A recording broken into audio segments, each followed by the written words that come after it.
Can you please tell me what NLP is and how can help us in everyday life? Well, to answer the question, I'd have to tell you what NLP is.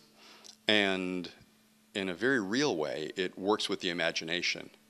Now, people hear that and they think, well, but my things are real. We know enough about the neuroscience of memory now to know that people remake their memories each time they think of them.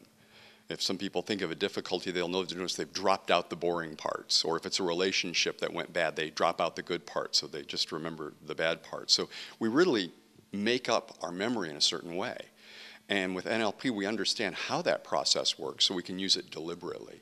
So as far as helping relieve someone of something, it's to help them think about that differently in a way that would be calming or help them make peace with it or let them move forward.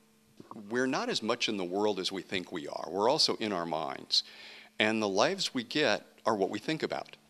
And so if somebody spends all day or most every day thinking about their problems, then in doing that, that's their life, is thinking about their problems. Now, if they're solving them, this can be a good thing to do because then you can get on with the rest of your life. Other people, like they buy a lottery ticket. They dream about the life they might have. But in both cases, the person actually isn't living the life they could live. And in that sense, whether you resolve the problem, which NLP has a number of techniques for, or you begin to create an image, an idea of the better life you want and the steps to get there, is less important than you do one of them because then it takes you out of your problem or out of your dreaminess and gets you on a path.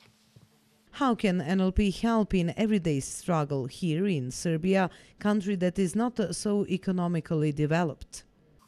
Well, I wouldn't presume to solve the problem in a short interview. And it's interesting you use the word struggle. One aspect of NLP is metaphors, which is how do we talk about our lives? How do we put them together? I work with people in the financial area, and they often talk about it's a game. And this both helps them to play it, but as we realized in the West with the crisis, they take it less seriously than they should. So how we think, if somebody thinks something is a struggle, and of course that feels real to them, then they're going to approach it differently than if they see it as a journey or a possibility, a way of moving through life. Too often when people have a difficulty, where they are and where they want to get to are too far away from each other, not only in the real world, but also in their mind. So one of the things we do in NLP, it's called chunking down, is to make things into smaller stages.